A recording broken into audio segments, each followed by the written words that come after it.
te cansas. Carta de Paulo a Gálatas 6:9. Não nos desanimemos de fazer o bem, pois ao seu tempo ceifaremos, se não desfalecermos.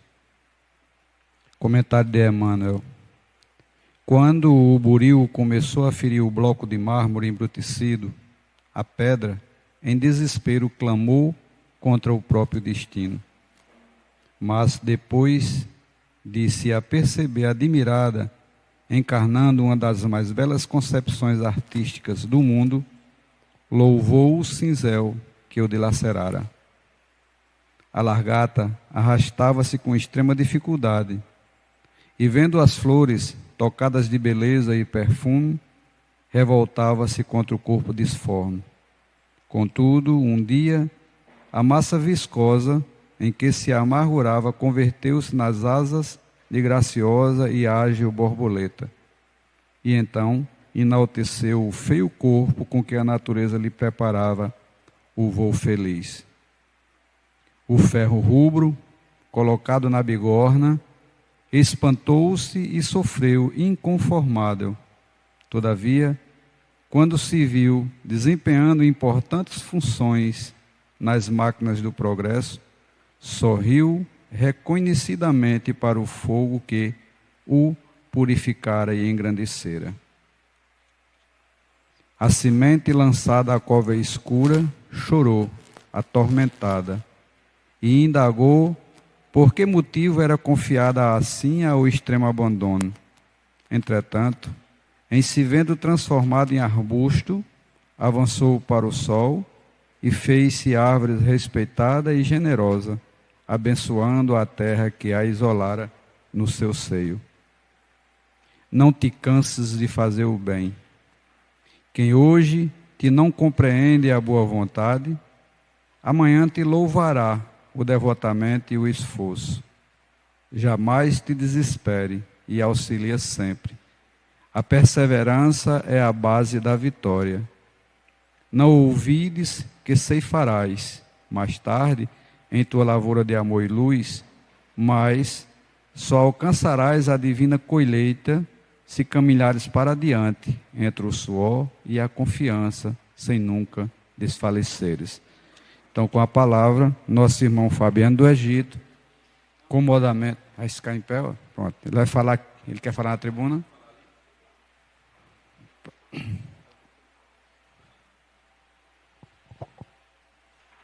Ficar mais perto do posto, é difícil.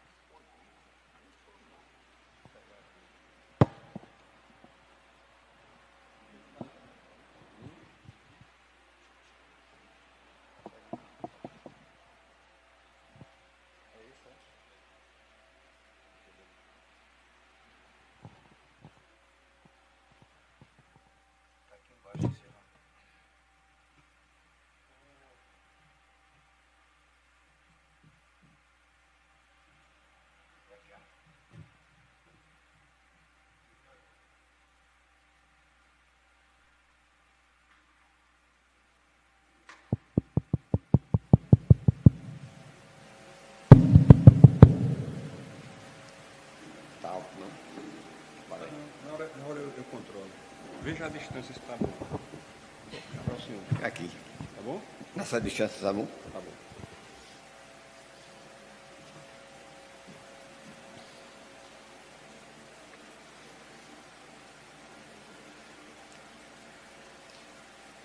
Bom dia, meus irmãos e minhas irmãs. Que as bênçãos dos céus iluminem o nosso trabalho e todo este local, a partir desse instante, se transforma num santuário de bênçãos, não que mereçamos, mas pela misericórdia divina. Meus irmãos e minhas irmãs, temos por normas, antes de dirigirmos a palavra em momentos oportunos, como esse, formular uma prece que para nós é muito importante. São os nossos primeiros desejos em todas as manifestações que temos que fazer uso da palavra. Primeiro, é desejar que a rosa crística floresça no coração de todos. Segundo, desejar que o odor das violetas seja constante no caminho de todos os irmãos e irmãs. É uma alegria muito grande voltar a esta casa, sobretudo comandado por um mestre cuja idade nunca passa de uma eterna juventude, e ser apresentado por ele e por uma pleiade de irmãos de cuja estima eu sou escravo. Não sei de quem eu posso escolher aqui, que espontaneamente e com o coração transbordando de contentamento me ponha no lugar de escravo de todos os irmãos e irmãs. Nós ouvimos a leitura que o irmão Matusalém formulou há instante, inspirada por um dos grandes luminares da doutrina espírita em terras brasileiras, que de verdade foi um luzeiro através de Chico Xavier. Obras monumentais estão à disposição dos estudiosos dos assuntos sacros trazidos por Emmanuel, sobretudo daqueles que se dedicam de maneira de corpo e alma ao primitivo cristianismo nascido do sacrifício do excelso Mestre Jesus, que na nossa concepção, no nosso entendimento de estudiosos mais amplos, ele foi o realizador do Cristo cósmico. A pessoa de Jesus, na nossa concepção, era nada mais nada menos do que o médium do Cristo cósmico, a mais alta manifestação divina, não só da Terra. O Espiritismo diz que Jesus é o governador da Terra. Na visão ocultista, na visão dos mestres orientais, Jesus é o realizador do Cristo cósmico. Como o Cristo cósmico, ele é todo o diretor do sistema solar, não é só da Terra. Então, na nossa concepção, a nossa reverência é muito mais profunda do que aquela que o próprio Espiritismo oferece, Jesus como governador da Terra. Jesus foi tão grande e a Terra tão pequena para a sua grandeza, que ele não podia se limitar tão somente a falar num período difícil em que a nossa civilização ainda não existia o nome nem cultura de maneira expressiva e muito menos ciência ou científica. Há de se cumprir que a ciência só nós temos a partir de 400 anos passados para cá. Antes de 400 anos não existia cultura, mas existia filosofia. E o que é filosofia? Para falar em filosofia, temos que jogar o nosso pensamento à distância para a Europa antiga, já bem próximo da Ásia, para a Grécia, cheia de morros, de lugares suntuosos, onde, por um capricho que nós não sabemos do mundo divino, uma pleiade de grandes pensadores nasceram para ensinar aos homens de todas as gerações as verdades mais profundas que inquietam a alma humana. Então, nós procuramos sempre uma explicação por que vivemos num mundo tão confuso como o nosso, com todas as conquistas da civilização. A cultura realmente tem sido disseminada até na própria África, a nossa irmã negra, a quem devemos milhões de favores e de bênçãos, que foram os nossos avós e bisavós e atrás das nossas gerações, e foram esses que fizeram uma espécie de Brasil, que hoje estamos conhecendo alguma parte, e foram as mãos cativas que alimentaram os brancos, que fomos nós no passado. A irmã África ainda, lamentavelmente, de todos os continentes, a única que permanece ainda quase plenamente na mesma miséria que há 2000 anos passados. Com exceção de uns 3 países que foi descoberta a loucura da mente humana, sobretudo daqueles que detêm os bens da vida. A África, só 3 países produtores de petróleo alcançou uma certa desenvolvimento econômico, com exceção da África do Sul, que é o maior produtor de diamante e ouro do mundo, e é o 3º maior produtor de vinhos no mundo também, a África do Sul, contrastando com o resto da África equatorial, que é quase todas ainda se porta com grandes padecimentos, com grandes sofrimentos. Mas nós devemos a irmã África muito porque os nossos avós, bisavós, e recuando, todos exploraram a mão preta, a mão escrava, como se fôssemos diferentes, nascidos de deuses diferentes, privilegiados os brancos, enquanto os pretos e os nossos irmãos também indígenas, cuja origem ainda hoje, sociologicamente, nós não temos certeza, não há nenhum tratado que explique de maneira racional onde nasceram os nossos irmãos indígenas. Nós temos, pela nossa tradição cristã, e a nossa tradição cristã vem grande parte do Velho Testamento caldeu, onde um Deus antropomórfico de forma muito humana tinha muitos caprichos, que castigava, que mandava 10 pragas para um Egito, quando podia só eliminar aquele que dificultava a saída do povo, sacrificava milhões.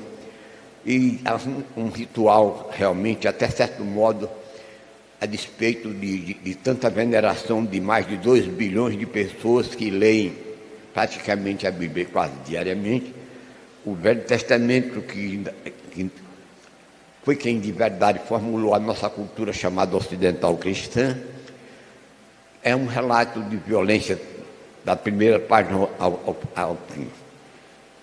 E nós tivemos o privilégio, a misericórdia de Deus, e alguns profetas, a partir de Isaías, mais ou menos no ano 754, que abordava a chegada de um príncipe do mundo divino, cuja palavra seria um novo incêndio na floresta da ignorância humana.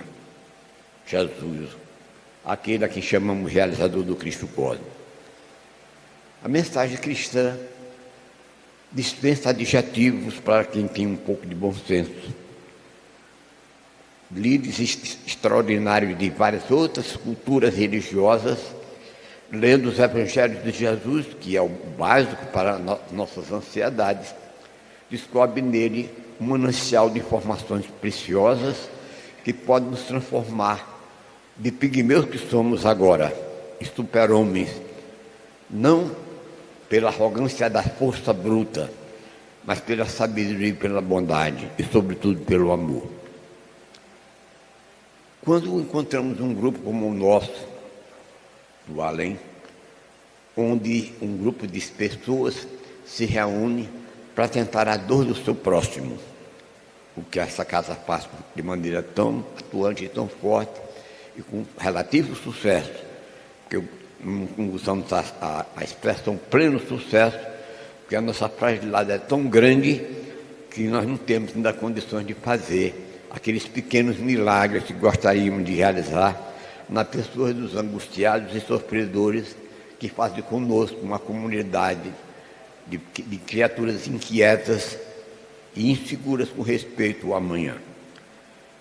Mas nós que nos pensamos cristãos, perguntemos a nós nesse instante, na nossa consciência, será que nós estamos vivenciando um percentual razoável desse cristianismo que Jesus de verdade não só pregou, mas realizou na sua mais alta plenitude a sua doutrina com o próprio sacrifício que todos nós conhecemos. Na visão de quase todos os mestres, mesmo da área que eu considero mais culta dos assuntos espirituais, que é a parte do ocultismo, onde grandes santuários falam de um Deus diferente da maneira como nós falamos, onde todos os seres viventes merecem profundo respeito. Se alguém por aqui sai para uma viagem de curiosidade ou de pesquisa e for uma região como o Tibete, que ainda hoje é o supratraso em termos de sociologia, mas em termos de espiritualidade, qualquer um daqueles homens que se dedicam ao trabalho da espiritualidade, qualquer uma daquelas escrituras mais singelas, são capazes de imensos sacrifícios que nós não somos capazes. Primeiro, eles não têm assim a nossa arrogância de nossa fé, como escutamos na televisão o dia inteiro, que hoje há um devido respeito, mas a religião tem hoje mais com programa de televisão do que as empresas comerciais. E todas oferecendo uma salvação que nós não entendemos aonde chega essa salvação. Como se a divindade cósmica em que acreditamos dependesse de um certo ritual da doutrina espírita, católica, budista, maometana, ou dos chamados pentecostais cristãos, que precisássemos de uma salvação ou sob pena de parar numa região terrivelmente grave, massacrante, cuja violência extrapola todos os limites, com uma hierarquia de poder que lamentavelmente governa o mundo. Observando os fatos do nosso dia a dia, porque religião pregar versículo de Bíblia, de qualquer livro sagrado, na nossa concepção, respeitando a de todo mundo, com todo respeito, nos parece uma coisa até certo modo muito ingênua. Citar passagem, um pastor que cita centenas de passagens no mundo, quem foi o autor, a época, até tipo da camisa que vestiu túnica. Isso nos parece tão somente um exibicionismo de conhecimento de assuntos de grande relevância, mas não é a palavra final em nada. Quando um dia o homem descobrir, ele nas suas reflexões interiores, falando com o seu próprio coração, ele descobrirá que essa divindade cósmica de 1000 nomes, de 1000 formas diferentes que as religiões desenham, é nada mais, nada menos que na visão de verdade de estudiosos mais profundos. Então, somente tudo isso com esses discursos, respeitosamente a todas as doutrinas. É tão somente um átomo que nós temos na origem esquerda do nosso coração, que chamamos de átomo crístico. É esse átomo crístico que, quando nós temos uma conduta retilínea, quando o nosso comportamento de verdade é consoante os ensinamentos do Evangelho, esse átomo de verdade, ele se estende e vai para a nossa glândula pineal, que é a nossa antena de ligação, tanto com o mundo angélico, como também com o mundo das trevas. O mago negro não é diferente do mago branco que nós queremos ser. A mesma glândula pineal que serve para fazer magia negra é a mesma que pode nos dar santidade de comungar com as entidades mais luminosas possíveis, de que estão próximas e muito próximas de Jesus, fazendo a sua vontade. Então nós perguntamos a nós mesmos, as nossas inquietações, como formulamos nesse instante a todos nós que nos encontramos no além. Será que o cristianismo que nós estamos fazendo, o nosso comportamento, as nossas atitudes correspondem à fé que externamos nos discursos suntuosos, sobretudo dos intelectuais brilhantes, estudiosos dos chamados assuntos sagrados? Será que nós realizamos um trabalho realmente, não para o aplauso das multidões ignárias, que são todas elas, mas para o íntimo do nosso coração, para os testemunhos dos atos divinos que povoam a nossa mente e o nosso coração, ainda até esse instante sufocado pela sensibilidade ainda atrasada dos nossos desejos. O príncipe Gautama, que foi considerado a luz da Ásia, viveu 5 séculos antes de Jesus, foi diferentemente de muitos outros grandes profetas, de grandes avatares que por aqui passaram. Nasceu num palácio suntuoso, onde todas as glórias humanas para a época ele dispunha. Foi tratado com milhares de servos, de escravos, desde a sua infância até a sua juventude. Tudo que nós possamos imaginar para dar de bom aos nossos filhos, às pessoas amadas, o príncipe Gautama esteve. Mas num dia, aos 19 anos, depois de recém-casado com uma princesa encantadora e bela, mas ele vivia no seu íntimo do seu coração angustiado, porque não sabia o que acontecia lá fora das muralhas dos palácios onde vivia. Era normal, nas civilizações antigas, as muralhas, como ainda hoje tem um relato, as muralhas da China, que tem 2000 e tantos quilômetros, uma altura que dá para passar quase um automóvel por cima de tão largo. E um dia o príncipe Gautama tentou, escondido do seu pai, que tinha um zelo e um carinho muito grande, ele quis saber o que acontecia lá fora, depois dos muros das glórias humanas, de onde ele provinha de todos os desejos, de todos os caprichos. E saiu com Xana, que era o seu servo principal, trocou as vestes e foi olhar de verdade o que acontecia fora das muralhas da riqueza do seu pai, o rei. Caminhou, viu sua miséria, sofrimento, desgraça, pobreza, e na beira do riacho ele viu um homem, brigadeiro.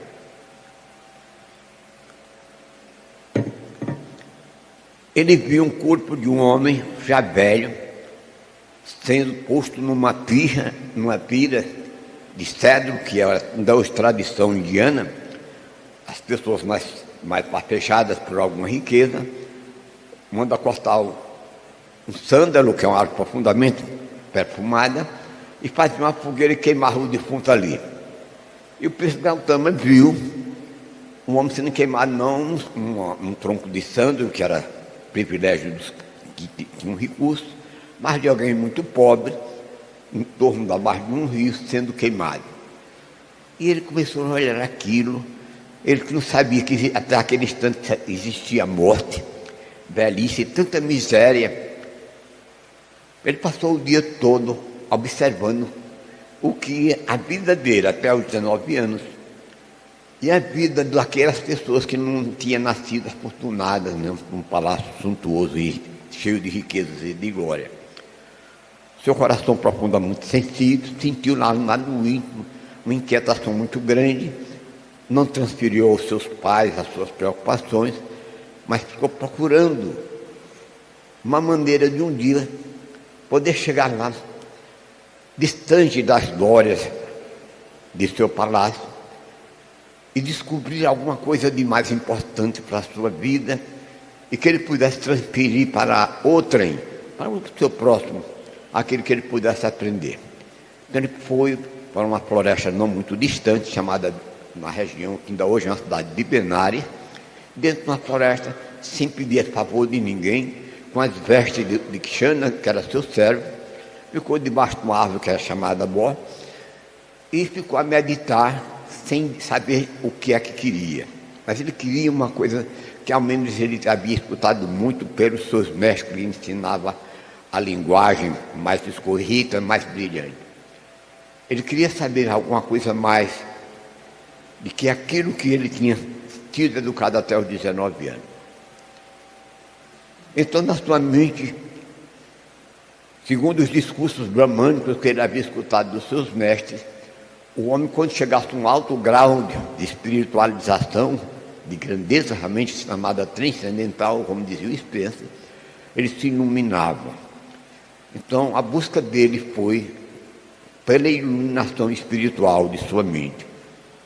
Passou 6 anos, indiferente se tinha o que comer ou nada, perto de um rio, e ele, de vez em quando, ia ao rio tomar banho, como as pessoas mais simples, mais singelas, e mulheres humildes que moravam na povoação próxima, vendo aquele rapaz que ninguém sabia quem era, em trajes tão humildes, debaixo de uma árvore, sem ter mais nada. Não levou uma maleta, uma mala ou um cofre de ouro, não. Ele foi sozinho com seu corpo em uma veste de cedro. Então se levava.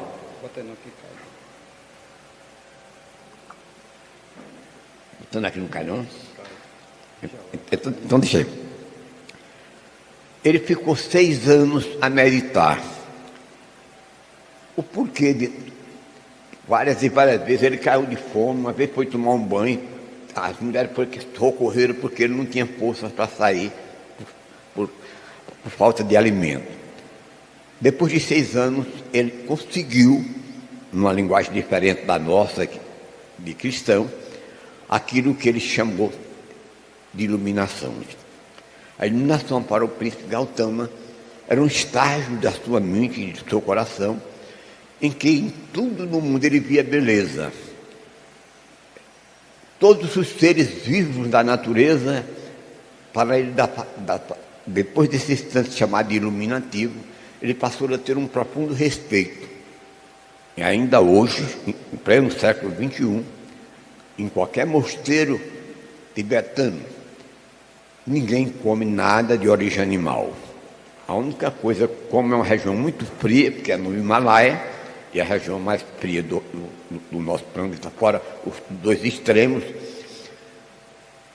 é de verdade a região também mais alta e mais fria é o Himalaia. E é de se convir que no inverno, que a temperatura chega a graus baixíssimos, se a pessoa não comer um alimento que tenha calorias, ele só vivendo de vegetais, a pessoa vai morrer. Inapelavelmente vai morrer. Então eles criam vacas, de cujo leite eles fazem alguma manteiga, para num período muito frio, eles misturar com alimentos que só não tem a riqueza das nossas mesas. Aquele arroz sem coisa nenhuma, e que ele botava manteiga para dar caloria para a subsistência, ainda hoje eles fazem no Tibete. Quem passou por uma iniciação tibetana, que faz alguns relatos para que nós conheçamos mais, foram dois personagens que muita gente talvez não tinha ouvido o nome. Um foi a Helena Blavatsky, que fez 2 iniciações no Tibete durante 3 anos, e um tibetano que viveu inclusive em terras brasileiras até 1950 e tantos a 60, que teve uma iniciação tibetana também, e veio para o Ocidente, para os Estados Unidos, e aprendeu inclusive a falar português, e deu uma série de entrevistas aqui no Brasil. Está chegando a hora? Tá? Porque começou 5, né? Você disse que era 5, 10, 15, 20. Então, ele falou a respeito da civilização ainda hoje, da região tibetana, em que os homens vivem de maneira totalmente ausente dos nossos prêmios da vida. Se levar para um monge tibetano uma coroa da rainha Elizabeth da Inglaterra, uma palma de banana, ele troca sem nenhum constrangimento, ele pela palma de banana, ele não quer a coroa da rainha Elizabeth, que para ele não tem nenhum valor. Mas a nossa cultura fez de cada um de nós não só uma criatura vaidosa, mas toda uma criatura ambiciosa e cheia de ansiedades de riqueza. É muito difícil alguém da nossa cultura, chamada ocidental cristã, que não tenha vontade de ser rico, de ter glória, de ter nome, de ser estrela no cenário mesmo cheio de tantas injustiças e de tanta maldade que fazemos que a nossa civilização ocidental cristã. Então, meus irmãos, damos uns toques ligeiros assim de quem não ficou contente de ser ignorante, pleno e totalmente ignorante das coisas chamadas espirituais, desses assuntos relevantes de espiritualidade. Então nós fazemos parte do espiritismo, que é a doutrina mais humilde do cristianismo, a menos numerosa, mas que nós tentamos fazer um pouco de bem a nós mesmos na pessoa do nosso próximo, sem a cobrança do aplauso, que tanto nos empaidece, sem a pretensão de sermos os doutores da lei, como era o Sinédrio de Jerusalém, com 73 doutores. Então, nós, com toda a nossa fragilidade, com toda a nossa incipiência, chamada transcendental, nós tentamos fazer alguma coisa de bom. Essa casa é mesmo, todos os domingos, junto aqui, dezenas de irmãos, que ficam às vezes até 2 horas da tarde, tentando diminuir a dor do seu próximo, que é nosso irmão, que devia ser olhado com mais carinho, mais apreço. Nós damos somente nessa manhã esse toque assim fragmentário, o porquê observamos outras culturas, como particularizamos nesse momento a cultura búdica, que nos parece, no momento, ainda no mundo inteiro, a mais santa, porque é a mais humilde, a mais caridosa, a mais generosa, em que nenhum budista possui dinheiro no Banco Central Americano, enquanto a maioria dos cristãos possui tudo. Para concluir, tão somente que nós vamos fazer uma análise das nossas fragilidades, que são imensas, tão somente O Banco Mundial pronuncia há cerca de 10 dias passados um diagnóstico assim que nos choca, se é que lá no íntimo do nosso coração a fé cristã é uma verdade. E na nossa concepção, com devido respeito de todo mundo, 90% é medo do inferno, 90% é ignorância. Viu nesse depoimento que foi dado pelo Banco Central Americano. 60% das riquezas mundiais, 60% das riquezas mundiais, de 7 bilhões e 300 milhões de pessoas no mundo, 70% pertence a 2.153 pessoas. Então, chegamos à conclusão. Será que o nosso cristianismo corresponde à inquietação, ao sofrimento e à miséria que campeou no mundo inteiro, sobretudo nos países chamados pobres ou miseráveis? Temos a impressão que o nosso cristianismo está muito distante do Cristo, razão porque não fazemos milagres, não fazemos nada excepcional. Então, esse assunto é muito vasto. Se fôssemos falar em 1 hora, 2 ou 3, fazendo reflexões a respeito o quanto estamos distantes daquilo que pensamos ser. Cristão é dar uma esmola da menor moeda do nosso bolso e falar num dia festivo em nome de Jesus, de Paulo ou outros discípulos de Jesus, com certa arrogância, com certa vaidade, como se a nossa cultura realmente fosse de uma academia francesa de letras. Nós deixamos por aqui essa reflexão, então, somente para provocar a pessoa de cada coração que me assiste nesse instante. Uma reflexão mais prudente, como devemos nos comportar diante da vida, sobretudo em torno do nosso próximo, que é nosso irmão, portador das mesmas angústias que nós, das mesmas ansiedades e também da mesma ignorância chamada espiritual. Nós agradecemos a paciência e a bondade de todos, desejando mais uma vez aquilo que fazemos no começo, quando falamos. Desejamos que a rosa crística, de verdade, floresça e perfume no coração de todos os irmãos, presentes e ausentes, e que o odor das violetas seja constante nos seus caminhos, porque para quem entende alguma coisa dessas duas pequenas palavras, rosa crística e odor das violetas, se resume todas as aspirações mais nobres que nós podemos pensar aqui ou em qualquer parte, daquilo que queremos ser um dia, em termos de felicidade, se é que um dia essa felicidade vai ser possível a criaturas tão embrutecidas como nós, que falamos discursos pomposos, mas com os corações profundamente vazios de amor. Obrigado pela paciência de todos.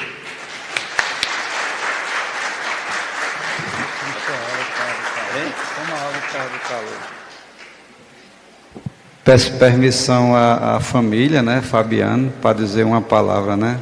Esse é nosso Fabiano. Enciclopédia Viva. Quem quiser conhecer alguma coisa sobre a vida e sobre o mundo, convido, peço licença aqui a Pedro César, convido para ir na Casa do Caminho, ver o nosso Fabiano falar. Vou passar o microfone para que Pedro César dê continuação aos trabalhos de hoje. Bom dia a todos. Eu chamei Matusalém há alguns dias, disse: Matu, tu tem uma grande missão. Aí ele disse: diga aí, César, o que é? Eu digo: convidar seu Fabiano para ser palestrante aqui no domingo. Aí ele disse: oxe, César, só isso? É muito simples, está feito. Aí depois ele fez uma reflexão e disse: mas espera aí, César, como é que vai ser para seu Fabiano falar só 30 minutos? Aí eu digo: ô Matu, tu acha que a missão fosse só convidar, eu teria dado ela para tu? Porque Fabiano é um dos maiores estudiosos, talvez até o maior estudioso da espiritualidade aqui na cidade de Campina Grande. Então falar meia hora para ele com tanto conhecimento é até uma tortura, né? Mas foi uma tortura que a gente provocou, Fabiano, na verdade, para homenagear pela grande contribuição que Fabiano tem dado ao movimento espírita da cidade, e além achou por direito registrar esse momento, um agradecimento geral de toda a comunidade espírita da cidade. Então, iniciando esse momento que vai ser rápido, daqui a pouco eu faço uma fala, mas para que a gente possa conhecer um pouco do que é Fabiano do Egito, né? Eu chamaria aqui Kalina para ler para a gente um pouco do que é Fabiano, para quem não conhece.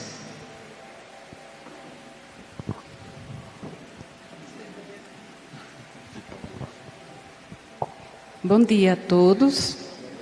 É com muita alegria que nós estamos aqui recebendo o convite do quarto E Além. E prometemos ser bem rápidos, não é, por conta do horário. E queremos aqui que vocês conheçam uma história simplificada em uma página. Sem óculos eu não leio. Bem, paraibano, natural de Cabaceiras, chegou a Campina Grande ainda criança, com seus pais, João Francisco Pereira de Araújo e Francisca do Egito Araújo, e mais 6 irmãos. Foi feirante, estafeta, bancário, diretor de empresa de pesca, comerciante, motorista de ônibus e securitário.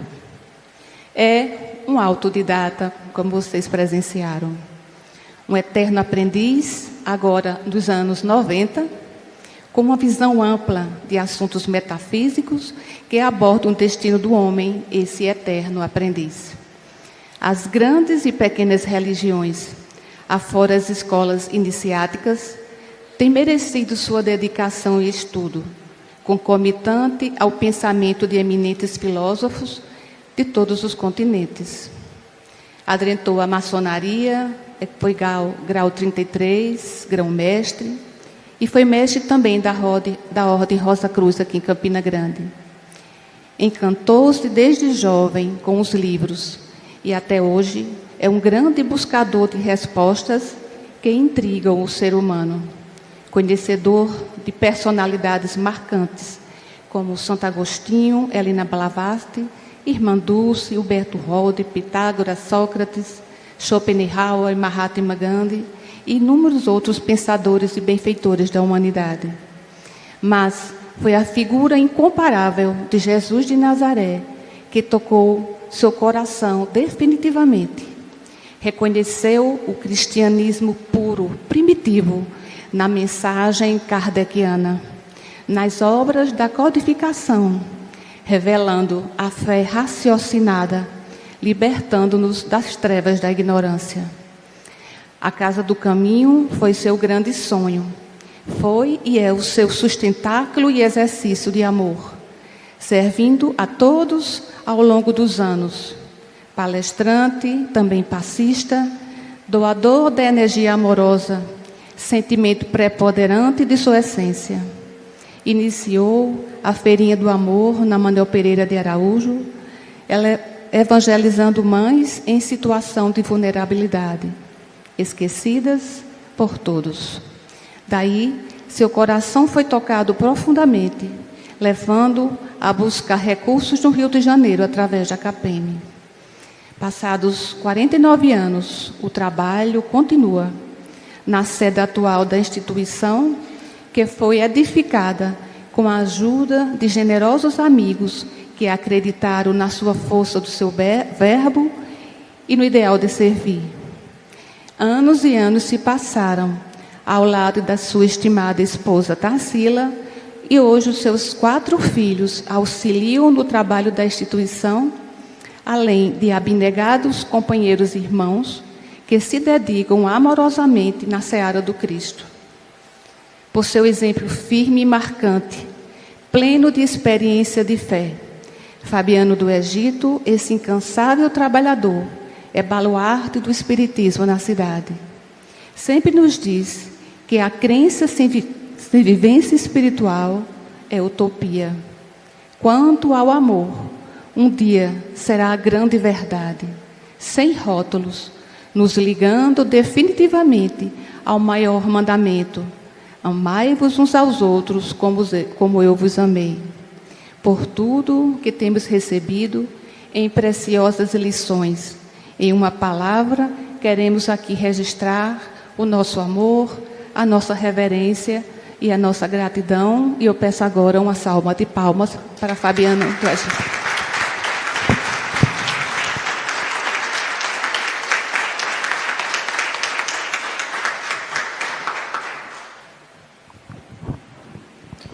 Pois é, esse é Fabiano do Egito, né? Camarada que há mais ou menos 15 anos eu fui à sua residência ali no centro da cidade,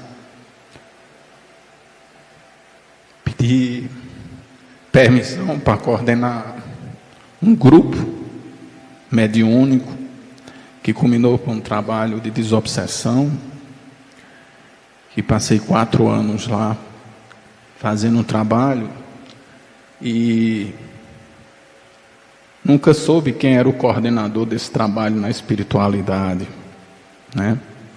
Até um dia ir para uma confraternização lá na Casa do Caminho e me veio a mensagem.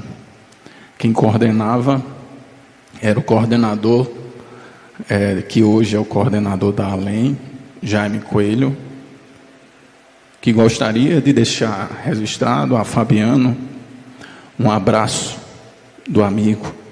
Parabéns por essa dedicação, por esse amor empenhado em prol de propagar a seara do nosso irmão maior Jesus. Parabéns, amigo Fabiano. E eu chamaria aqui Vicente Rocha para materializar esse momento, diretor da Além, que me sugeriu a homenagem a Fabiano, e foi intuído, acho que pelos mentores da casa.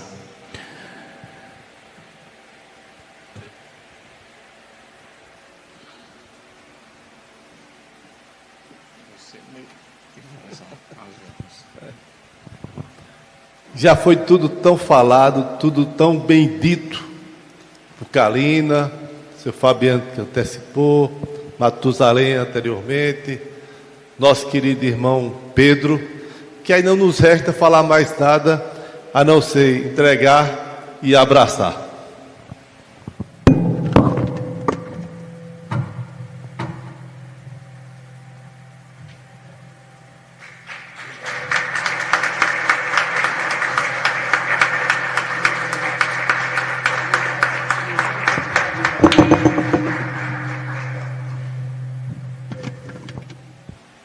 E vocês, acho que talvez a maioria nunca foi na Casa do Caminho, e sempre seu Fabiano, ao final, na maioria das vezes, faz a prece final. E eu acho que cabe a ele fazer a prece final dos nossos trabalhos, para que a gente comece os atendimentos. Então vou levar aqui o microfone. Eu não vou deixar nem ele agradecer a homenagem, porque um agradecimento dele vai uma hora e meia. Muito bom. Obrigado pelo carinho. Faça a nossa prece final. Você fazer a prece final. Se me permitiu. Meus irmãos, vamos voltar agora o nosso pensamento para o interior do nosso coração, buscando a centelha crística que de verdade está a nos escutar, sem precisar de subir as montanhas mais difíceis para a nossa caminhada. Dizia Santo Agostinho que no coração, na auriga esquerda do coração de todos os homens, existe uma partícula de Deus. E acreditamos nisso. Então, Deus que é testemunha das nossas ações, que está no nosso coração, nesse instante imploramos, de joelho aos seus pés, a sua bênção de amparo e de assistência ao trabalho que realizamos nessa casa. Que o amor seja sempre a nota marcante das nossas aspirações mais nobres. Que possamos fazer um Brasil mais feliz, que seja de verdade, como diz os Espíritos iluminados, o coração do mundo e a pátria do Evangelho. Sem a mitificação, sem o interesse pecuniário que lamentavelmente campeia aqui em toda parte, que esse cristianismo não seja sufocado pelo nosso egoísmo, Nós que acreditamos num Jesus que foi profundamente humilde, que recusou todas as glórias das vaidades ingênuas e tolas do mundo, seja o exemplo marcante do nosso dia a dia, sobretudo servindo ao nosso próximo, particularmente aquele próximo mais miserável, mais infeliz, mais desgraçado. Que os nossos corações estejam sempre abertos para abraçá-los.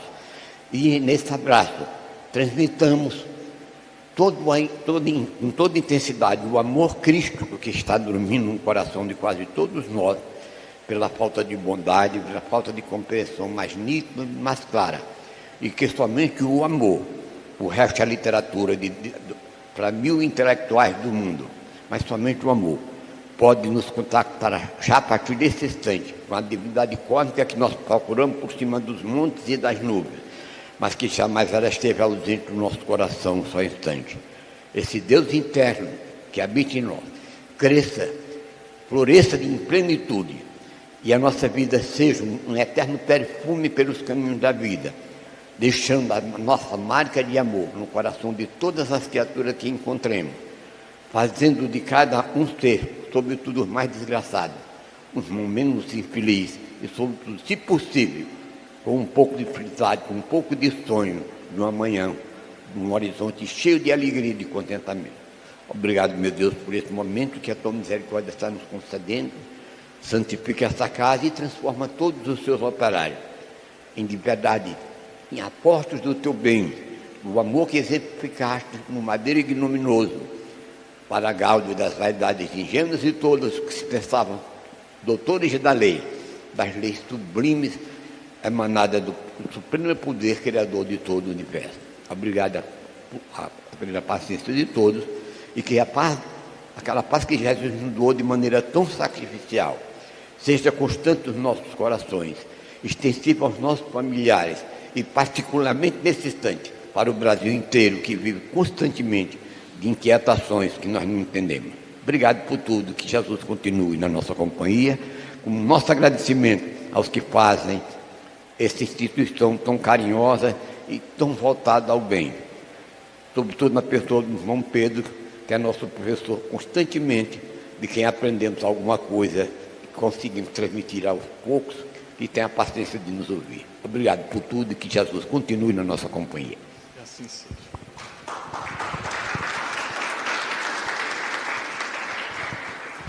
Assim, nós damos seguimento. Simone vai fazer a chamada já do pessoal que vai descer no primeiro bloco. Em Campina Grande, Paraíba, o carnaval tem um clima diferente.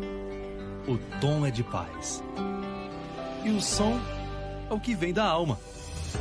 Carnaval da Paz 2020. Um grande encontro de várias religiões. Um encontro com você mesmo. De 20 a 25 de fevereiro, participe dessa jornada de fé e autoconhecimento no Carnaval da Paz. Prefeitura Municipal de Campina Grande, cidade de trabalho e de fé. Conheça o centro espírita mais próximo de você. Acesse tvchicoxavier.com/casas espíritas. Saiba sua localização e os horários das reuniões públicas.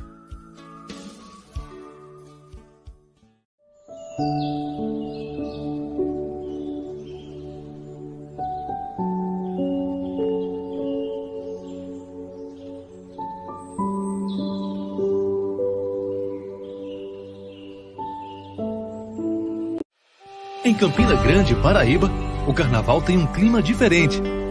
O tom é de paz. E o som é o que vem da alma. Boa tarde, senhoras e senhores. Bem-vindos. Boa tarde.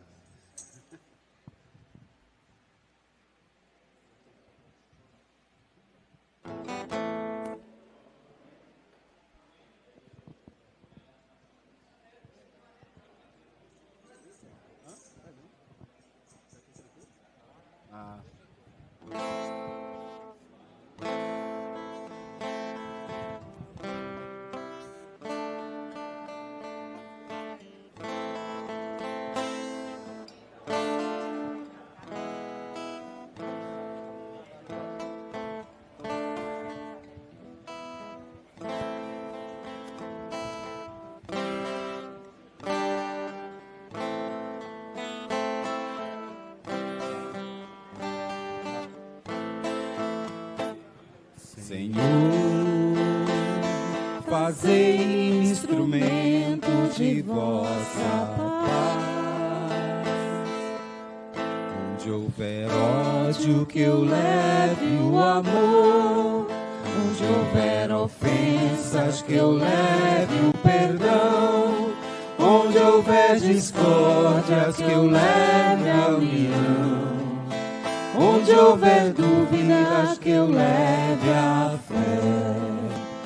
Onde houver erros, que eu leve a verdade. Onde houver desespero, que eu leve a esperança. Onde houver tristezas, que eu leve a alegria. Onde houver trevas, que eu leve a luz. Ó Mestre, fazei que eu procure mais consolar que ser consolado, compreender que ser compreendido, amar que ser amado, pois é dando que se recebe, é perdoando que se é perdoado, e é morrendo que se vive para a vida eterna.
O programa ao vivo é assim mesmo.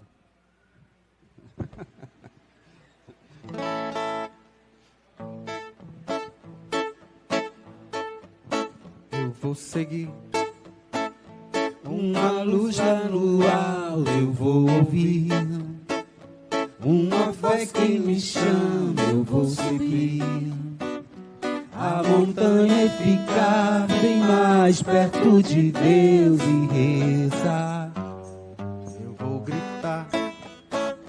Para o mundo me ouvir e acompanhar toda a minha escalada e ajudar a mostrar como é o meu grito de amor e de fé. Eu vou pedir que as estrelas não parem de brilhar, que as crianças não deixem de sorrir, e que os homens jamais se esqueçam de agradecer. Por isso eu digo, obrigado, Senhor, por mais um dia. Obrigado, Senhor, que eu posso ver. Que seria de mim sem a fé que eu tenho em você? Por mais que eu sofra, obrigado, Senhor, mesmo que eu chore. Obrigado, Senhor, por eu saber que tudo isso me mostra o caminho que leva a você. Mais uma vez, obrigado, Senhor, por outro dia. Obrigado, Senhor, que o sol nasceu. Obrigado, Senhor, agradeço. Obrigado, Senhor. isso eu digo, obrigado, Senhor, pelas estrelas. Obrigado, Senhor, pelo sorriso. Obrigado, Senhor, agradeço. Obrigado, Senhor. Mais uma vez. Obrigado, Senhor, pelo novo dia. Obrigado, Senhor, pela esperança. Obrigado, Senhor, agradeço. Obrigado, Senhor. Por isso eu digo, obrigado, Senhor, pelo sorriso. Obrigado, Senhor, pelo perdão. Obrigado, Senhor, agradeço. Obrigado, Senhor. Mais uma vez. Obrigado, Senhor, pela natureza. Obrigado, Senhor, por tudo isso. Obrigado, Senhor, agradeço. Obrigado, Senhor.